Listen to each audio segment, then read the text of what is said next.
राधे राधे मित्रों, चलिए आज हम आपको इस वीडियो में होली की कहानी बताएंगे।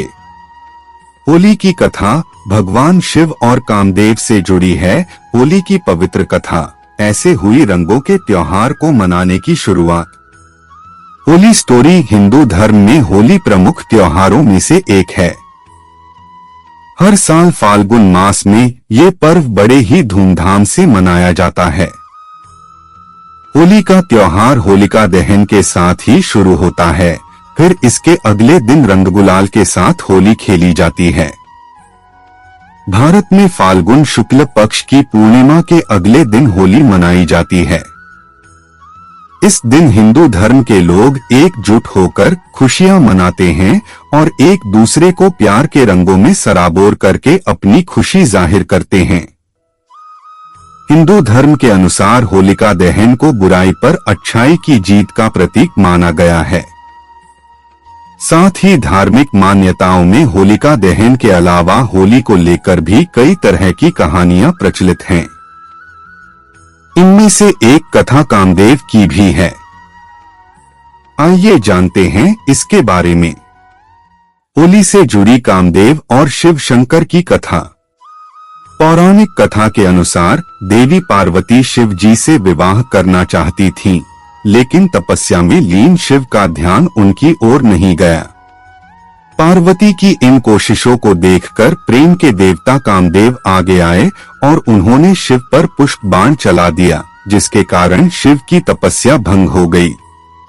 तपस्या भंग होने की वजह से शिव नाराज हो गए और उन्होंने अपनी तीसरी आंख खोल दी और उनके क्रोध की अग्नि में कामदेव भस्म हो गए।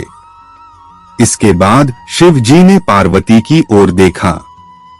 हिमवान की पुत्री पार्वती की आराधना सफल हुई और शिव ने उन्हें अपनी पत्नी के रूप में स्वीकार कर लिया। लेकिन कामदेव के भस्म होने के बाद उनकी पत्नी रति को असमय ही वैधव्य सहना पड़ा।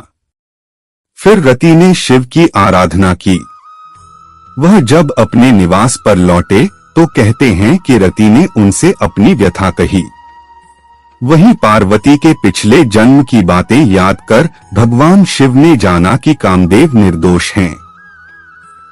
पिछले जन्म में दक्ष प्रसंग में उन्हें अपमानित होना पड़ा था।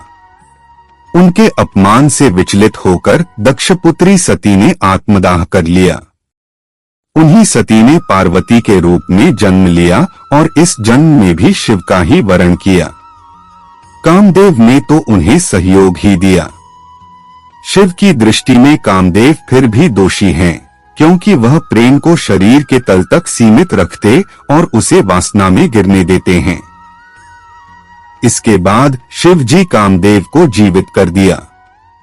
उसे नया नाम दिया मनसिज। कहा कि अब तुम अशरीरी हो।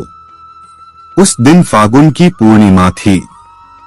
आधी रात गए लोगों ने होली का दहन किया था। सुबह तक उसकी आग में वासना की मलिनता जलकर प्रेम के रूप में प्रकट हो चुकी थी। कामदेव अशरीरी भाव से नए सृजन के लिए प्रेरणा जगाते हुए विजय का उत्सव मनाने लगे। ये दिन होली का दिन होता है। वहीं कई जगहों आज भी रति के विलाप को लोकधुनों और संगीत में उतारा जाता है।